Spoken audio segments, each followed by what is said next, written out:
Good morning বন্ধুরা। আজ হলো 29 মার্চ, রবিবার। আজকের সকালের বিশেষ বিশেষ খবর হলো 90 আসন নিয়ে মসনদ দখল করবে এনডিএ, অমিত শাহের হুঙ্কার। হুড খোলা গাড়িতে উঠে গোলাপের পাপড়ি চড়িয়ে বিজেপি প্রার্থীদের জন্য ভোট চাইলেন কেন্দ্রীয় স্বরাষ্ট্রমন্ত্রী অমিত শাহ। শনিবার বিকেলেই দুদিনের সফরসূচি নিয়ে গুয়াহাটি এসে পৌঁছান অমিত শাহ। এরপরই বিকেল 5টা নাগাদ মহানগরের আর্য বিদ্যাপীঠের মাঠ থেকে মধ্য গুয়াহাটির প্রার্থী বিজয় গুপ্তা, দিশপুরের প্রার্থী প্রদ্যুৎ বরদলৈ, নিউ গুয়াহাটির প্রার্থী দীপ্লু রঞ্জন শর্মা সহ অন্যান্য প্রার্থীদের হয়ে রোড শো করলেন অমিত শাহ। এতে উপস্থিত ছিলেন প্রদেশ বিজেপির সভাপতি দিলীপ শইকিয়া সহ অন্যান্য শীর্ষ নেতারা।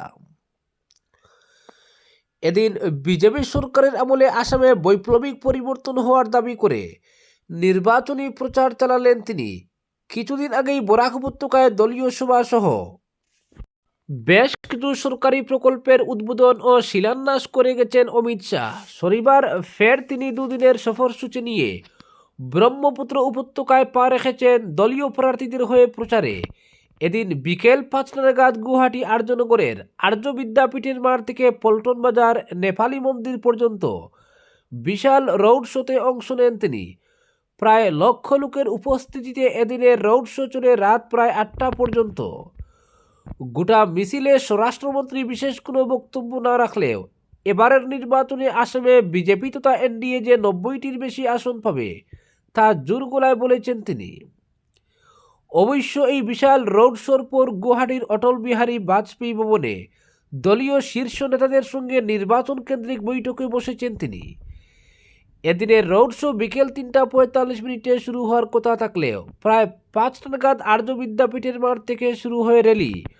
অবশ্য এর কয়েক ঘন্টা আগে থেকেই হাজার হাজার মানুষ ভিড় করতে থাকেন খেলার মাঠ থেকে শুরু করে গোটা রাস্তা জুড়ে। শুধু মধ্য গুয়াহাটি নয়, দিশপুর, নিউ গুয়াহাটি, জালুকবাড়ি প্রতিটি কেন্দ্রের দলীয় কর্মী সমর্থকরা ভিড় করেছেন শনিবার বিকেলের রোড শোতে।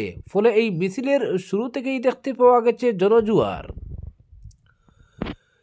এর আগে মন্ত্রী পীযূষ হাজারিকা বলেন, এই মিছিলে গোটা গুয়াহাটির মানুষ যোগদান করবেন। আর্য বিদ্যাপীঠের মাঠে যে মানুষ আছেন এর দ্বিগুণ হবে পল্টন বাজারের নেপালি মন্দির পৌঁছার আগে। সঙ্গে প্রত্যয়ের সঙ্গে জানান, এবারের নির্বাচনে বিরোধী দলের কোনো স্থান নেই। 2021 সালের থেকেও আরও বেশি ভালো ফল হবে বিজেপির। তিনি আশা প্রকাশ করে বলেন, গুয়াহাটি তথা আসামবাসী আজ বেরিয়ে এসেছেন স্বরাষ্ট্রমন্ত্রী অমিত শাহ এবং বিজেপিকে আশীর্বাদ করতে। এই আশীর্বাদেই বিশাল ভোটে জয়লাভ করবেন বিজেপি প্রার্থীরা। এদিন অমিত শাহের রোড শোর শুরু থেকেই গোলাপের পাপড়ি চড়িয়ে উপস্থিত জনতাকে অভিবাদন জানান কেন্দ্রীয় স্বরাষ্ট্রমন্ত্রী। একইভাবে তার গলায় উঠে আসে একের পর এক ফুলাম গামছা, চ্যালেঞ্জ চাদর ইত্যাদি।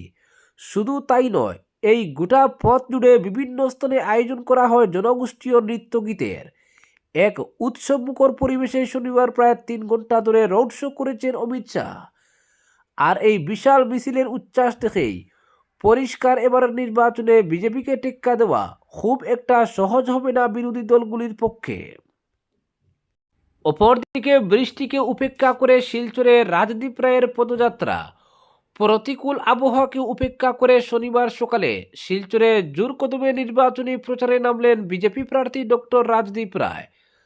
তারাপুর থেকে মজুমদার বাজার পর্যন্ত আয়োজিত এই পদযাত্রায় শুরু থেকেই দলীয় কর্মী সমর্থকদের ব্যাপক উপস্থিতি ও উৎসাহ লক্ষ্য করা যায়।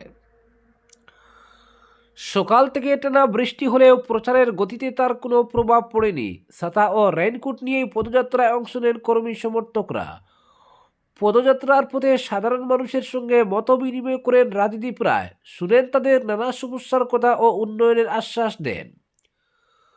দলীয় নেতৃত্বের দাবি, প্রতিকূল আবহাওয়ার মধ্যেও সাধারণ মানুষের স্বতঃস্ফূর্ত অংশগ্রহণ প্রমাণ করে শিলচরের মানুষ বিজেপির উপর আস্থা রাখছেন এবং আসন্ন নির্বাচনে রাজদীপ রায়কেই জয়ী করতে চান। অপরদিকে ফ্লাইং সার্ভিলেন্স টিমের গাড়ি তল্লাশি প্রক্রিয়া পর্যবেক্ষণ 2 অবজারভারের। আসন্ন আসাম রাজ্য বিধানসভা নির্বাচনকে সামনে রেখে হাইলাকান্দি জেলায় ফ্লাইং সার্ভিলেন্স টিমের কার্যক্রম খতিয়ে দেখতে সরেজমিনে পরিদর্শনে নামলেন সাধারণ পর্যবেক্ষক জি বিরার পান্ডিয়ান এবং ব্যয় পর্যবেক্ষক দেবাশিস বিশ্বাস। শনিবার তারা বিশেষভাবে লক্ষ্মীনগর আউটপোস্ট চেকপয়েন্ট এবং করিমগঞ্জ জেলার সীমান্তবর্তী ঈশানচূড়া আউটপোস্ট চেকপয়েন্টে গিয়ে উড়ন্ত নজরদারি দলের কার্যকলাপ পর্যবেক্ষণ করেন। সেখানে কিভাবে যানবাহন তল্লাশি করা হচ্ছে, সন্দেহজনক লেনদেন বা সামগ্রী নজরে রাখা হচ্ছে এবং নির্বাচন সংক্রান্ত বিধিনিষেধ কার্যকর করা হচ্ছে, এসব বিষয় খতিয়ে দেখেন। পরিদর্শনকালে দুই পর্যবেক্ষক মাঠ পর্যায়ে দায়িত্বপ্রাপ্ত দলের সদস্যদের সঙ্গে কথা বলেন এবং প্রয়োজনীয় দিক নির্দেশনা প্রদান করেন।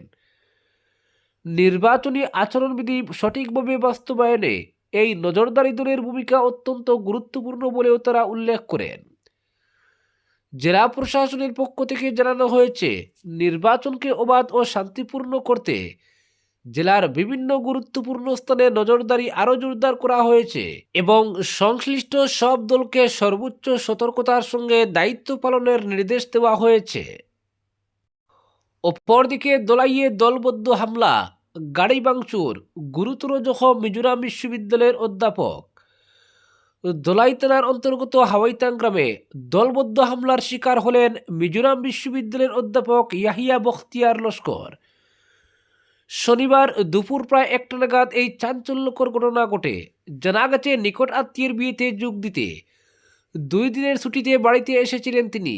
মাকে সঙ্গে নিয়ে বিয়েবাড়িতে যাওয়ার পথে গ্রামের রাস্তা থেকে প্রধান সড়কে ওঠার সময় দেখেন কয়েকটি গাড়ি রাস্তার উপর দাঁড় করিয়ে রাখা হয়েছে।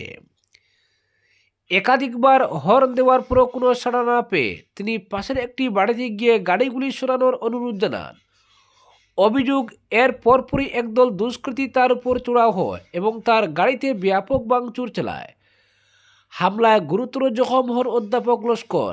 তার পাঁজরের হাড় ভেঙে যাওয়ার পাশাপাশি মাথাসহ শরীরের একাধিক স্থানে গুরুতর আঘাত লাগে। বর্তমানে তিনি শিলচর মেডিকেল কলেজ ও হাসপাতালে চিকিৎসাধীন। এই ঘটনায় প্রায় 10 জনের বিরুদ্ধে দলাই থানায় এফআইআর দায়ের করা হয়েছে। অভিযোগের ভিত্তিতে পুলিশ তদন্ত শুরু করেছে।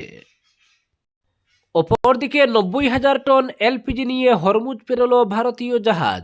অবরুদ্ধ হরমুজ প্রণালী দিয়ে বন্ধ ভারতের জন্য আরও 2টি গ্যাস বোঝাই জাহাজ প্রেরণের অনুমতি দিল ইরান। শনিবার অনলাইন জাহাজ ট্র্যাকিং পোর্টাল মেরিন ট্রাফিক থেকে জানা যায়, BWELM এবং BWTYR নামে গ্যাস বোঝাই ওই জাহাজ দুটি ইতিমধ্যে হরমুজ প্রণালী পেরিয়ে গিয়েছে। 2-3 দিনের মধ্যেই সেগুলি ভারতে এসে পৌঁছে যাবে বলে মনে করা হচ্ছে। সূত্রের খবর, 2টি জাহাজে মোট 90,000 টন গ্যাস রয়েছে, যা দেশের সংকট মোকাবিলায় অনেকটাই কার্যকরী ভূমিকা নেবে।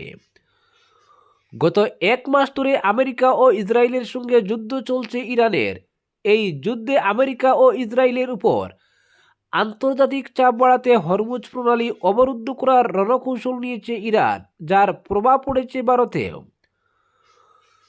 তরল পেট্রোলিয়াম গ্যাস, এলপিজি ও পেট্রোলিয়ামজাত পণ্যের সংকট দেখা দিয়েছে দেশে, কারণ ভারতে আমদানিকৃত এলপিজি ও পেট্রোলিয়ামজাত পণ্যের একটা বড় অংশ আসে ওই পথ ধরেই। যুদ্ধের প্রথম দিকে হরমুজ সম্পূর্ণ অবরোধ করে দেওয়ায় ভারতের সমস্ত জাহাজ আটকে পড়ে। পরে অবশ্য অবরুদ্ধ হরমুজ বন্ধ ভারতের জন্য খুলে দেওয়ার বার্তা দেয় তেহরান। সেই মতো এর আগে ভারতের 4টি জাহাজকে ফেরানোর অনুমতিও দিয়েছিল ইরানি সেনা। শনিবার ফের আরও 2টি ভারতীয় জাহাজকে হরমুজ ফেরানোর অনুমতি দিল তারা। ছাড়পত্র পাওয়ার পর একটু ঘুরপথে হলেও অতি দ্রুতগতিতে হরমুজ পেরিয়েছে ওই 2 জাহাজ। তবে এই ঘুরপথের কারণ, ইরানি সেনা যাতে সহজেই ভারতীয় জাহাজগুলিকে চিহ্নিত করতে পারে এবং ভুলবশত কোনো আক্রমণের মুখে পড়তে না হয়। সূত্রের খবর, হরমুজ সংলগ্ন এলাকায় এখনও 20টি ভারতীয় জাহাজ আটকে রয়েছে। অপরদিকে সংখ্যালঘু মানুষেরও এখন বর্ষার দল বিজেপি, বললেন বিজয় মালাকার। বিজেপির স্লোগান ছিল সবকা সাথ সবকা বিকাশ। দলের এই স্লোগান বাস্তবে প্রতিফলিত হয়। এখন দলে দলে সংখ্যালঘু মুসলমান মানুষ বিজেপিতে যোগ দিচ্ছেন। শনিবার সকালে সাংবাদিকদের মুখোমুখি হয়ে কথাগুলি বলেন রামকৃষ্ণনগরের বিজেপি প্রার্থী বিজয় মালাকার। তিনি বলেন, গত কদিনে হাজারের উপর মুসলমান মানুষ বিজেপিতে যোগ দিয়েছেন। চেরাগি, রংপুর, পাটাহাউরি, রাতাবাড়ি সহ আরও বিভিন্ন এলাকার মুসলমান মানুষ বিজেপিতে যোগ দিয়েছেন, আরও আসবেন। বলেন, প্রায় প্রতিটি জিপির মুসলমান মানুষ তাকে বলে দিচ্ছেন কংগ্রেসকে ভোট দেবেন না, সোজা ভোট করবেন পদ্মফুলে। বিজয় মালাকার বলেন, গত লোকসভা ভোটে বর্তমান রামকৃষ্ণনগর সমষ্টিতে 10,000-এর উপর মুসলমান ভোট পেয়েছিল বিজেপি, এবার 20,000 ছাড়িয়ে যাবে। বলেন, দলের সংখ্যালঘু সেল দিনরাত খাটছে। এছাড়া রামকৃষ্ণনগরে যতগুলি প্রকল্প সরকার কর্তৃক দেওয়া হয়েছে সবগুলি কোনো বৈষম্য না করে বন্টন করা হয়েছে।